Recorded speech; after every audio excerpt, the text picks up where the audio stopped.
Welcome to Stories for Power. I'm Deana Lewis, and I'm a member of Just Practice Collaborative.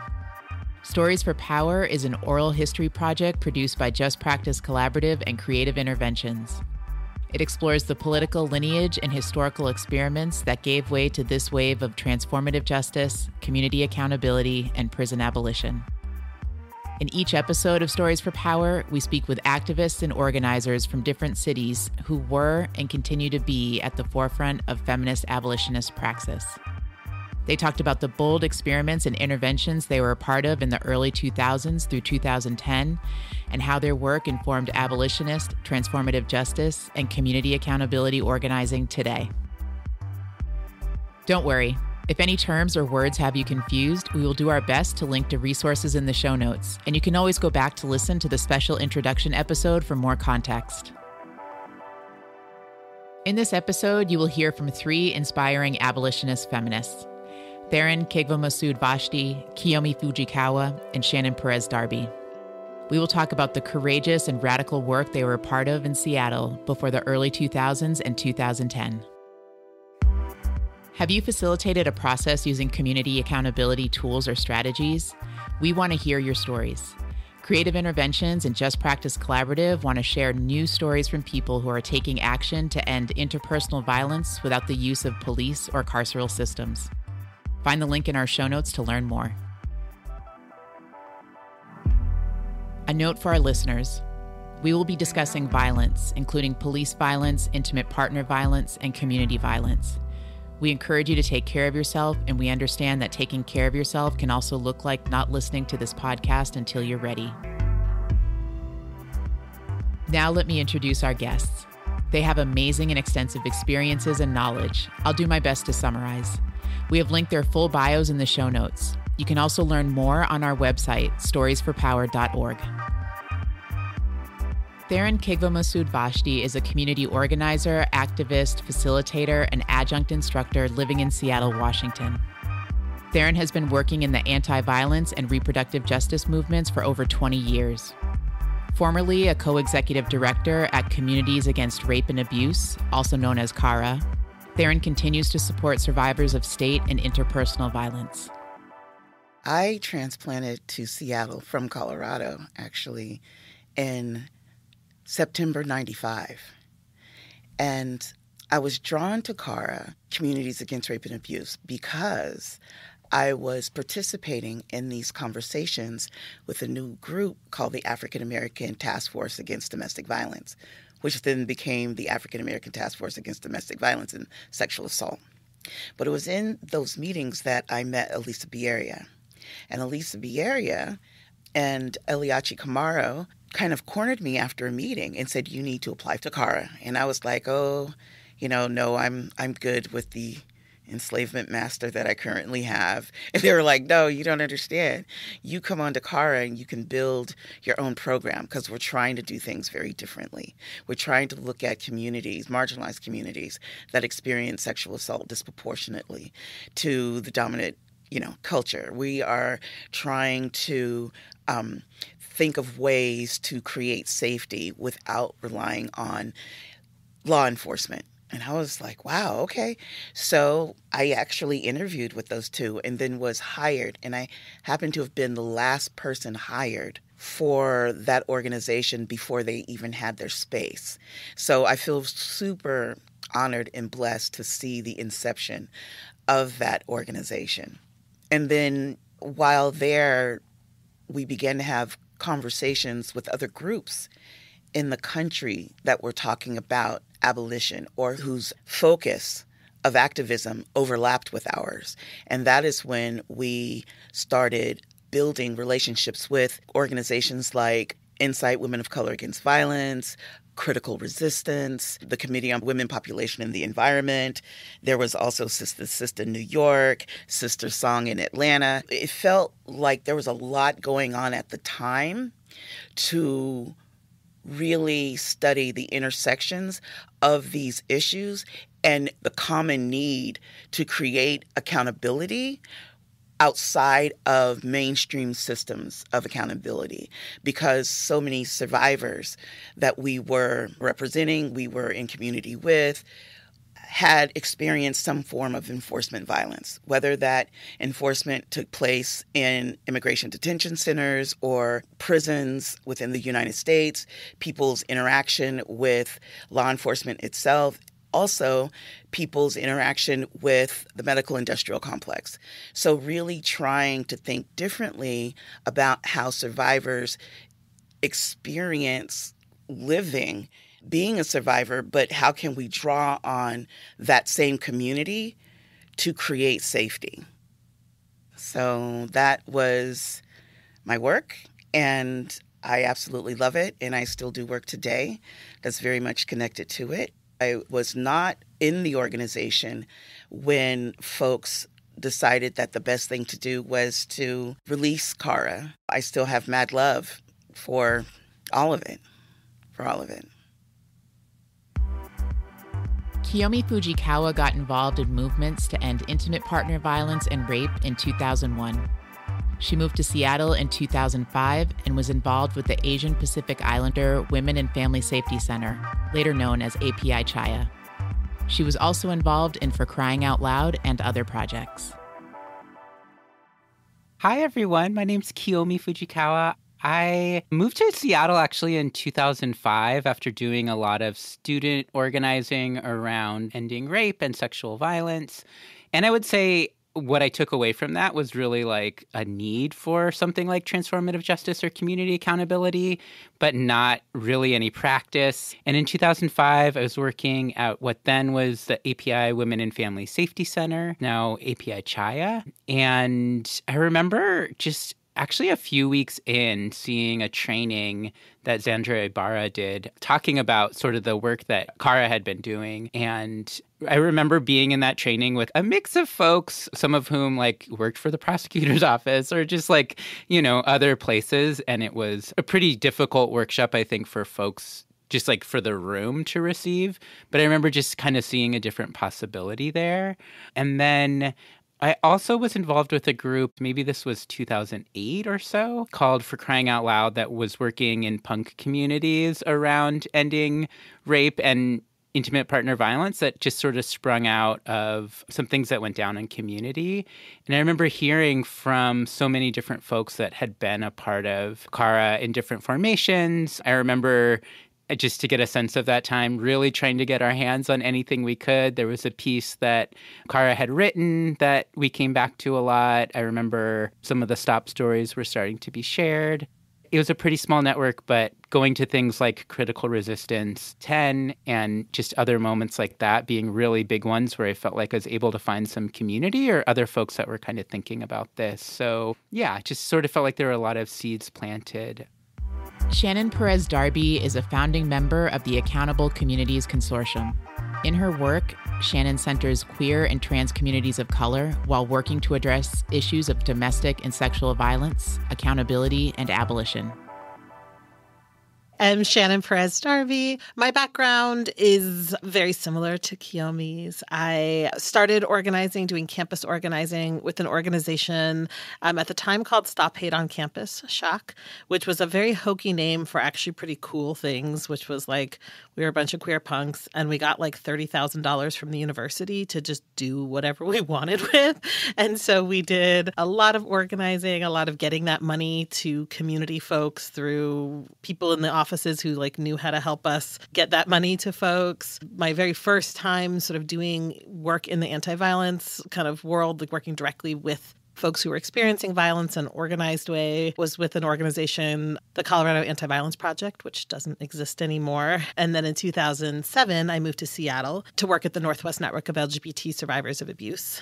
My role at that organization was to help build youth programming, like some robust showing up for young people experiencing violence and harm. So a lot of how that was formed for me was in relationship and conversation with young people about what young people needed, about how that looked differently for young people than it did for adults. So to help folks understand Seattle during this time, can you talk about what was going on in and around the city at this point? So what was the historical context for your communities in the city when you started with your different projects? For communities against rape and abuse, there was an organization called Seattle Rape Relief.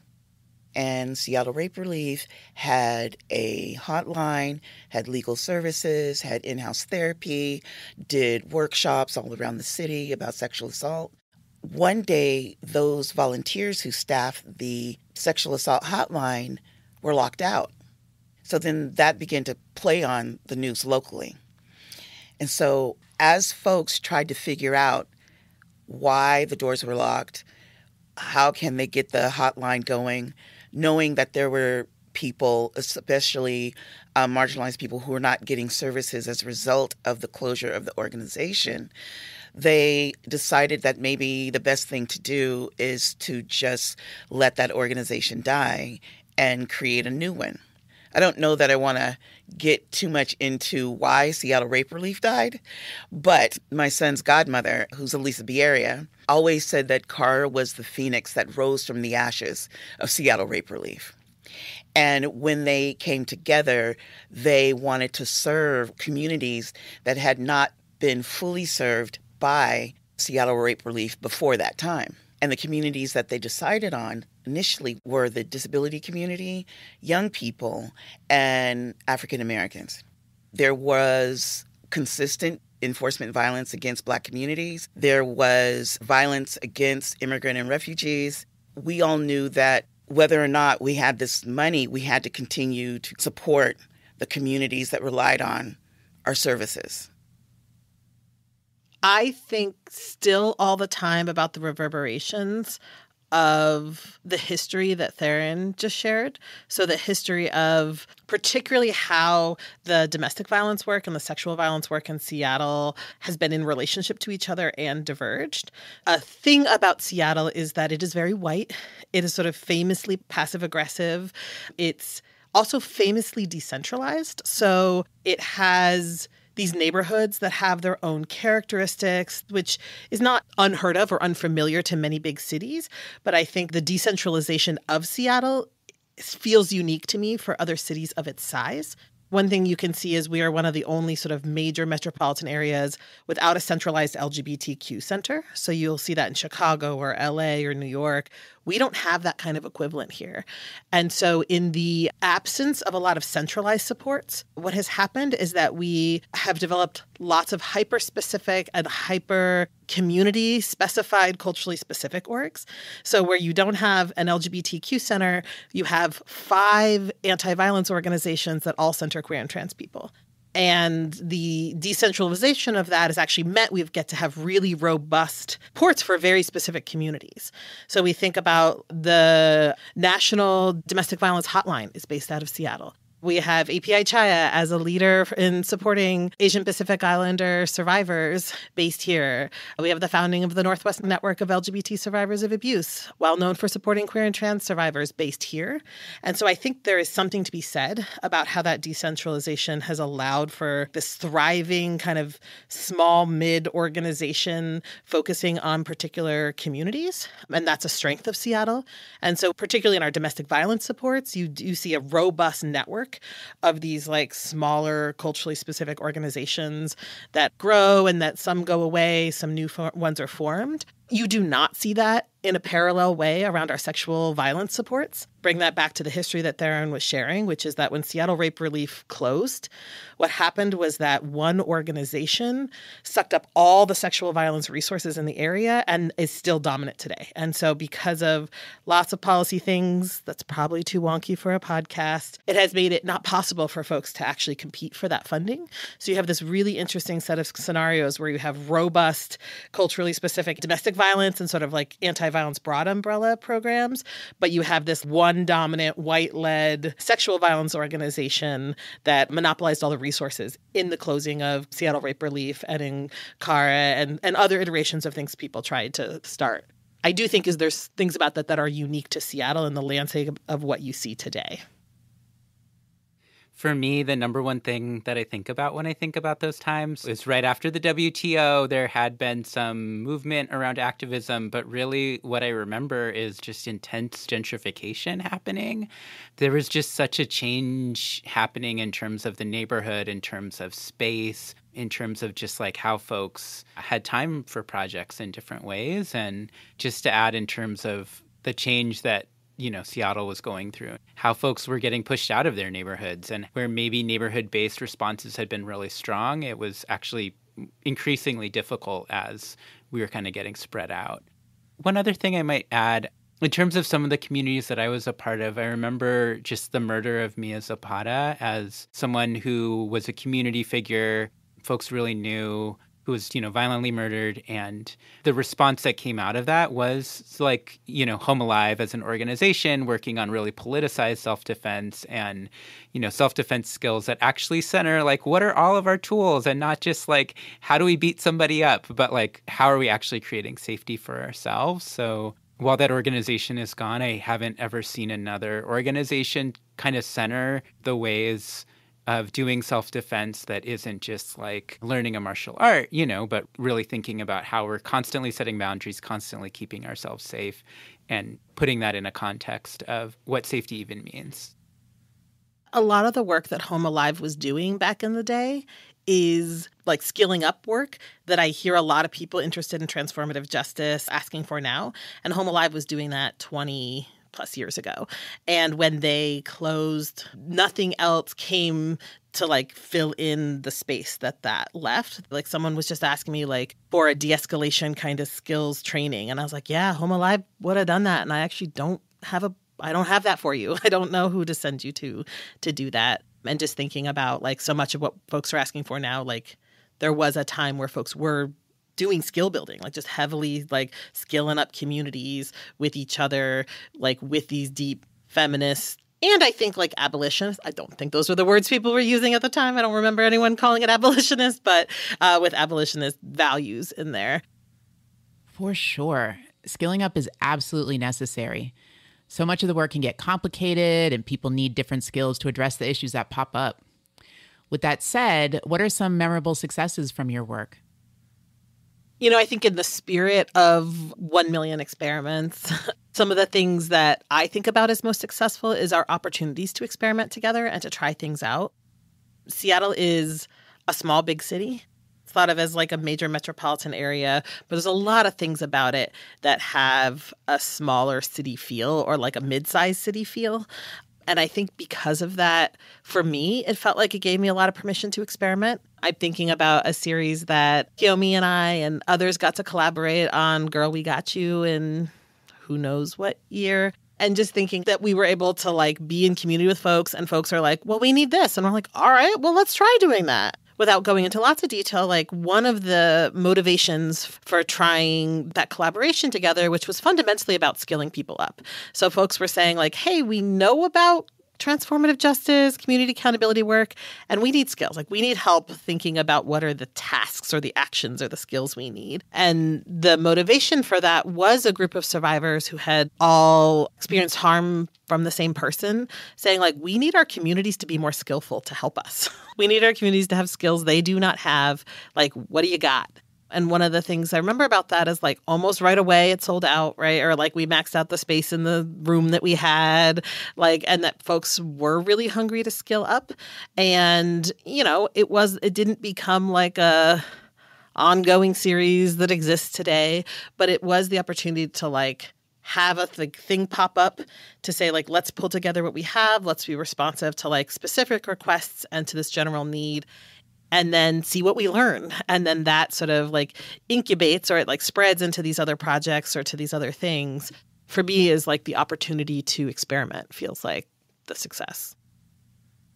Yeah. And when I think about success, when I think of doing community accountability processes, it's very hard to even know how to measure success. And I think the skill, maybe this isn't the success, but like the skill that I learned was really how to assess sort of what's the landscape, what are the resources that we have, how can those help us, how will those, what are the things that will get in the way? And I feel like developing that skill set across our community was really, really helpful because for so long we just knew what didn't work, right? And we just knew the things where we're like, well, we're not going to call the police, that's not going to work, and we don't want to just let this be like, oh, well, nothing happened, which kind of were presented as the two options. In terms of processes, I think just really being able to like map our resources and shift with some of those assessments too. Sometimes that's on the level of like safety planning or creating immediate safety for folks. And sometimes that's more on the sense of like, this person is not listening to us, but who would they listen to? Actually, we have some folks that we could tap. And maybe we also need to do a ton of political education with those folks too, because in some ways, misogyny shows up in a lot of places. And so, yeah, without getting into specific examples, I just think that was one of the biggest skills to build, in addition to like the de-escalation, the, safety planning things that I had some training in. The place where I didn't was like being able to measure that and being able to like even get a sense of what might success look like and what might be realistic. The success piece is hard, though. I will say more often than not, I was like, well, I feel like I'm showing up in my values and that feels like the success. But mostly I like just want to go to bed and like eat a warm dinner. Yeah, I completely agree. I think success is, we get to define what success is for us. And it's really important to get it away from this kind of capitalist understanding of what success looks like. Success is like skill building. It looks like going to bed, resting, nourishing ourselves. So thank you for wrestling through that. Theryn, what do you think? In terms of successes that I love seeing, one thing would be normalizing the conversation about rape culture. When we were in the press, there was an interview with our program coordinator at the time, again, Elisa, and she talked about rape culture. And then a council member said, rape culture doesn't exist here in America. It's in, and just listed a series of Muslim countries. And so CARA's gone. It's years later, and I am just rolling through Capitol Hill, which has also been gentrified, and somebody went by and sprayed "End Rape Culture," like in big red letters. And I thought, wow, like that was not the case X amount of years ago. I was just overwhelmed, with joy. And I took pictures of it and I sent them to Sandra Ibarra, to Ebony Colbert, to Elisa. I was like, guess what, y'all? So I appreciate that. I also think it was successful in terms of laying the groundwork so that people can now lean in more quickly, calling out harm in their community and creating systems of accountability. At one point, I was supporting a survivor. We were creating a safety plan around someone who was a friend, then became a stalker. At that time, it was harder to get people on board with understanding the significance of being a part of the safety plan. So I had lots and lots and lots of smaller conversations. However, 10 years later, the same community is organizing in Capitol Hill around George Floyd, and there was a problematic person of leadership within the Black community. And some of the same young people who, of course, were 10 years younger, really resistant to trying to support that community member around their aggressor, led the community around trying to hold this individual accountable. And I thought, that's amazing. This young person was able to see all these years of work, and it culminated in them feeling empowered enough to get those stories from other survivors of this individual and to begin holding this individual accountable. So I think that definitely there's a legacy of CARA that's still here, and the legacy is also upheld with the organizations that are still here. But I think the legacy of it continues to have an impact on the lives of the various communities that we were supporting. Just to be very explicit about particularly the legacy of CARA that I see today, I'm on a project right now trying to figure out how to engage with the landscape of folks doing work in the sort of anti-violence umbrella. So whether that's at the sort of more traditional direct service nonprofits, the DV orgs, the sexual assault orgs, as well as folks doing organizing that might overlap in sort of a TJ space or might be organizing around violence, but aren't necessarily connected to nonprofits or nonprofits nonprofits aren't the thing they're organizing inside of, to just try to get people to connect violence and a critique of the criminal legal system, and to say, like, criminal legal system is not a viable response and is actively hurting survivors.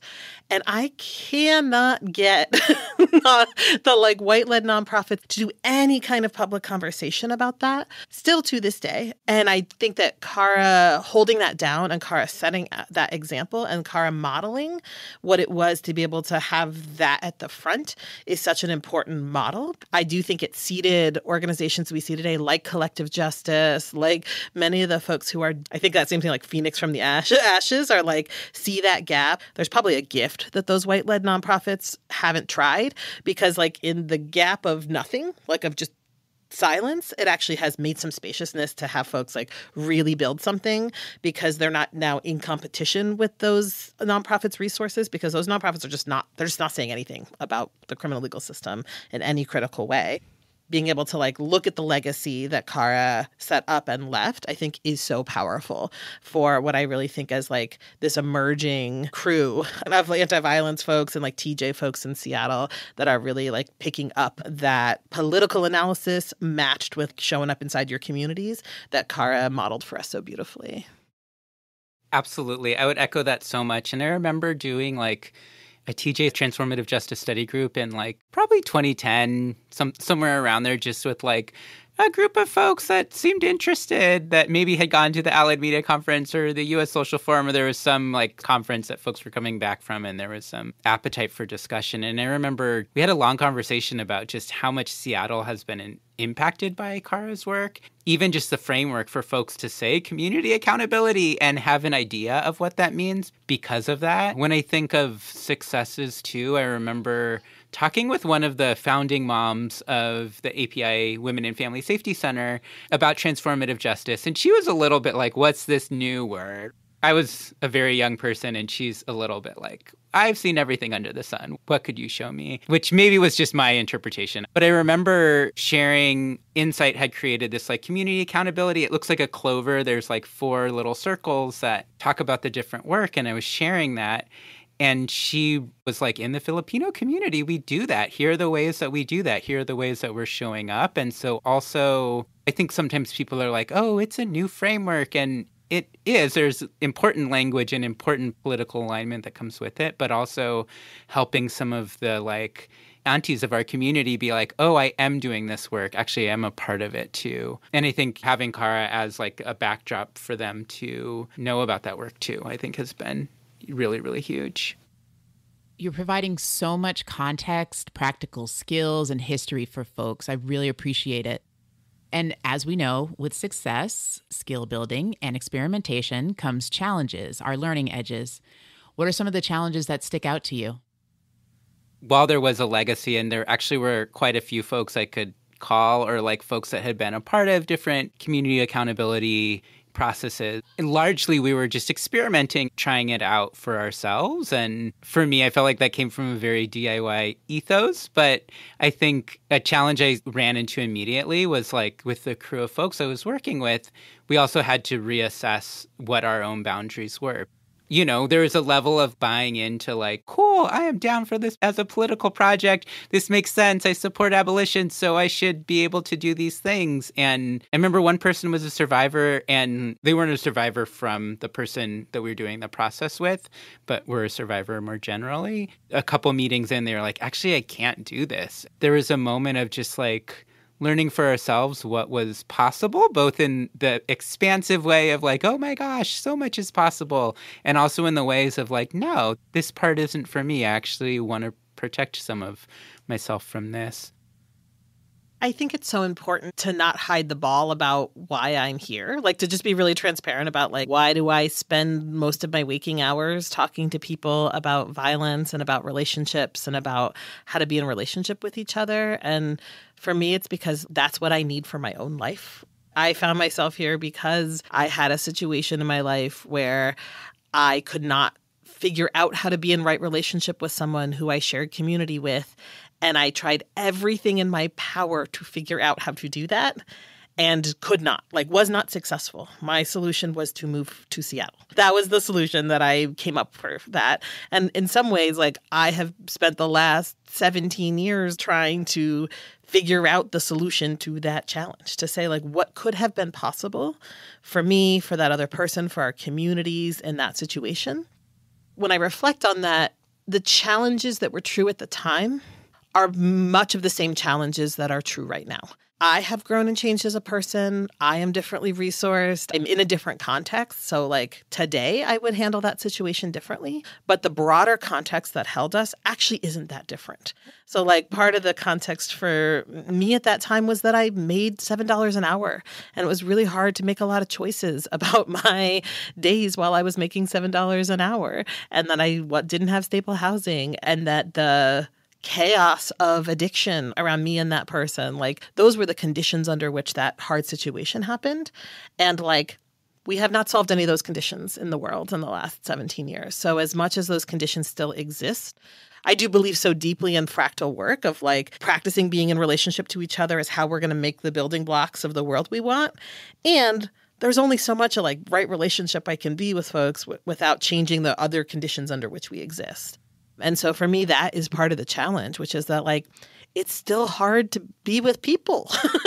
The people just keep peopling. Not having good conflict skills, or being obnoxious, or being unskilled. And that is a challenge. And I don't know the solution to that challenge. And the deepest desire I have, which is of connection with others and of right relationship, and to just keep skilling up and doing the best I can at that task. But it was the challenge, and it's still the challenge, in combination with all this urgent work of creating the base conditions of stable housing. There has been smoke in Seattle for a month now. And it is nearly impossible under the conditions of COVID and the conditions of smoky air to be with my people.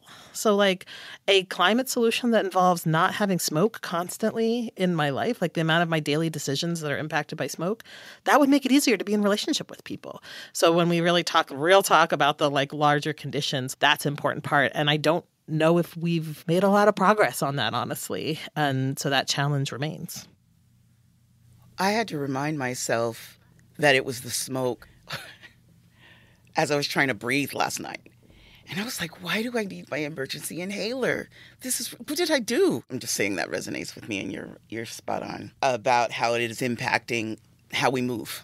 I would say something that was super challenging at that time was trying to create the vision that we wanted to create, but having to articulate it in the context of nonprofit work. To receive money from municipalities as a nonprofit, there's a very clear structure to get your 501c3, your board, your executive director, and everybody else who flows under. It was really difficult to explain that we were trying to operate without that kind of hierarchy in order so that we can be part of the thing that we wanted to see. And every time we applied for money, we were trying to squeeze that into this nonprofit language. And it had a very negative impact on how we even saw our roles within the organization.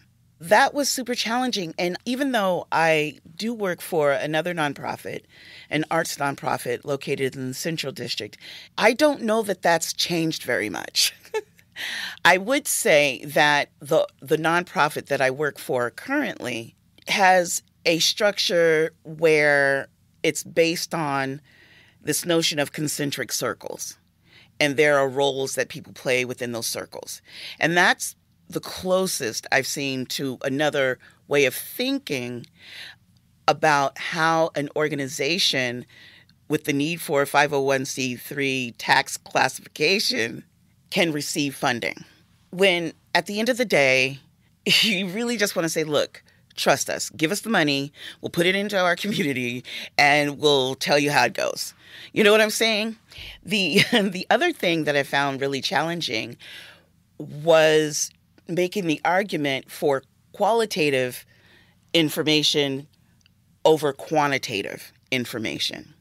So smaller organizations don't necessarily have the capacity to reach the kind of numbers that impress again, municipalities and federal grantors. They want to know that you helped X thousand people in the year.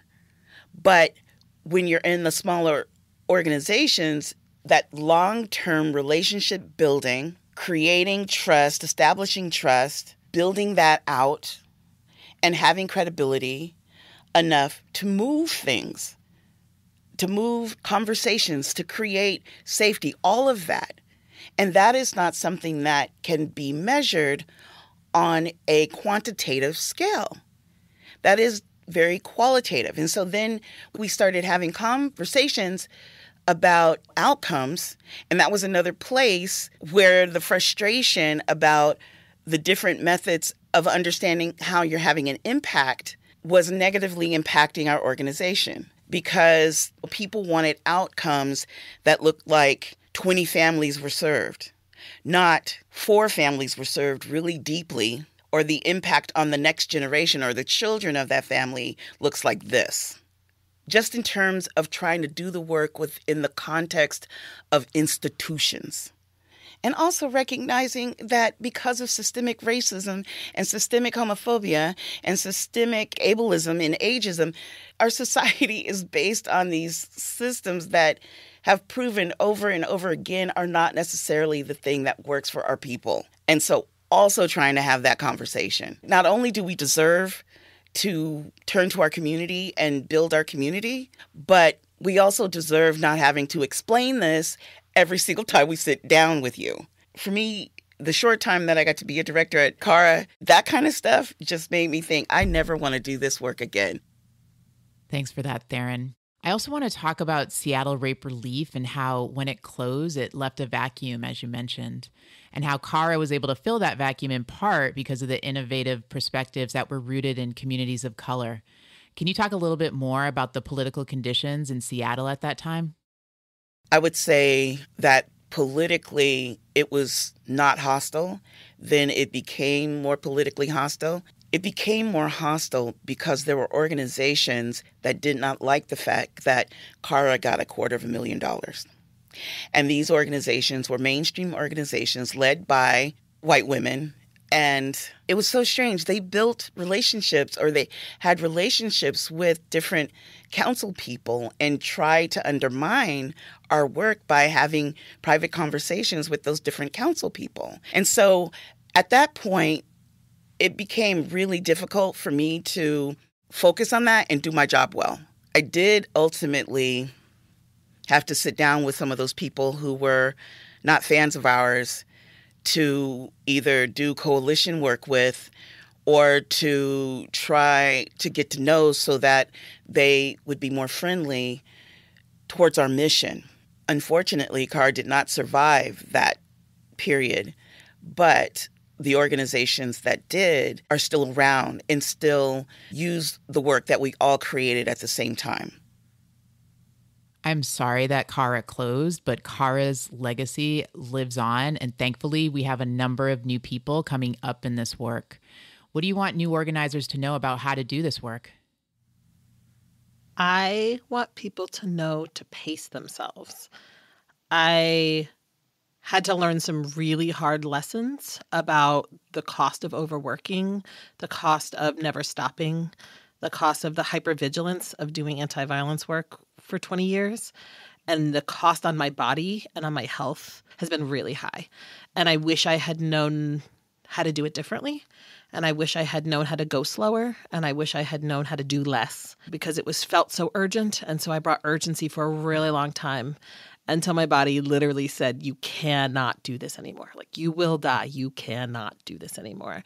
I have just a deep desire that folks new to this work and folks coming up won't have to learn that lesson the hard way, that they could get to do this work at a humane, sustaining, life-affirming pace. A mistake I made was that I got too all in one organization and with one strategy. And so when that collapsed, the collapse was really devastating. And that what I needed to have had was a diversity of things and a diversity of, like, there wasn't all in just one place, because we need a diversity of strategies to make the world we want. there's a lot of things that would have been different without overinvestment in just one place and overinvestment in nonprofit stuff.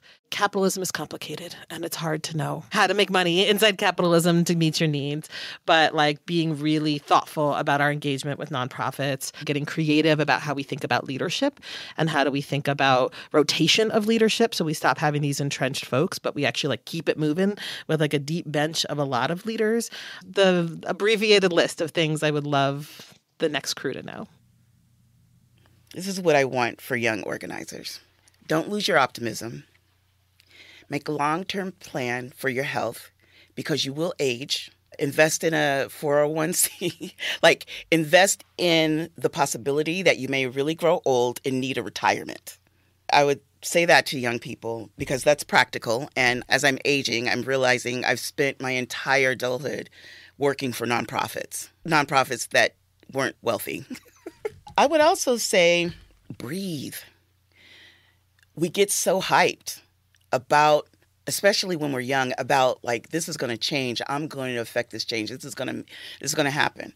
And it's true that you are going to affect change. And if you're lucky, you will see that change immediately. However, the breath is not for just the moment, but for the years. Because some of those changes you won't see for months. Some of those changes you won't see for years. And that's what I mean by it's going to be all right. Just thinking about success on less of a cultural timetable and more of an evolutionary timetable. That you can still be optimistic knowing that even if you don't see this change, the seeds have been planted and that change will happen. You may move away, you may leave the field. I think an example of seeds being planted is reflected in how I actually still work with API Chaya and supporting them in their organizing, recognizing who your organic partners are. You guys are going to know each other 20 years from now, I promise. Some of you are going to write books, and some of you are going to go to grad school.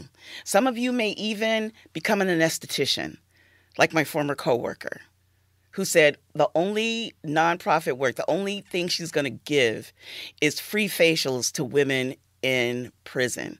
Everybody else going to pay her good money, right? So trust and believe you will make it. This will be okay in the end. Everything will be all right. I love that so much, Theryn. Thank you. And thank you, Shannon, too, for your comments. I think y'all have covered so much. What I was thinking of, too, is just that relationships really matter. And, like Theryn said, you'll likely be in relationship with folks for 20 years. You'll likely come back to these things. It matters how you show up for each other, how you treat each other. You shouldn't take that for granted. What if when someone made a mistake or when someone did something that didn't feel right to you? What if we showed up knowing that this is someone that maybe I need to be in community with for a long time? So how do I do this in a way that can sustain that long relationship? One of the things we didn't mention about the Seattle context that I noticed right away was you come into these communities and sometimes there's two labor organizations that broke up 1 million years ago. And yet I'm still navigating the drama of that because they don't talk to each other, and how much those fissures just take so much time out of our movements, how we actually do really, really need ways to get closer in relationship with each other. And I think so much about community accountability being, you're responding to an individual harm in a way that is going to change the systems of how we think about harm, of how institutional harm happens. It can feel like a lot is at stake with that when things don't go as planned, when you have to pivot, when mistakes are made, when you're just fuck this, what the hell are we even doing? I don't even know. In these really, really challenging moments, I do think that's going to be part of the life cycle of doing this work and of experimenting as much as we can, be kind to each other. Not to say everyone deserves that or that we're just assuming good intentions from everyone. But I do think the social movements we need include most of us. So how do we start making those? Thanks to the amazing organizers that live and work in Seattle who are making this world a better place for all of us every single day. As always, I encourage you to take the lessons you learned today and keep practicing. Have you facilitated a process using community accountability tools or strategies? We want to hear your stories. Creative Interventions and Just Practice Collaborative want to share new stories from people who are taking action to end interpersonal violence without the use of police or carceral systems. Find the link in our show notes to learn more. Stories for Power is presented by Creative Interventions and Just Practice Collaborative. Executive produced by Mimi Kim, Shira Hassan, and Rachel Kaidor. Produced by Emergence Media. Audio editing and mixing by Joe Namey and Il Weaver with support from Luis Luna. Music composed by Scale Hands and L05 of Complex Movements in collaboration with Aya Simone. Stay tuned for more episodes of the Stories for Power podcast. Check out our show notes and go to storiesforpower.org to learn more.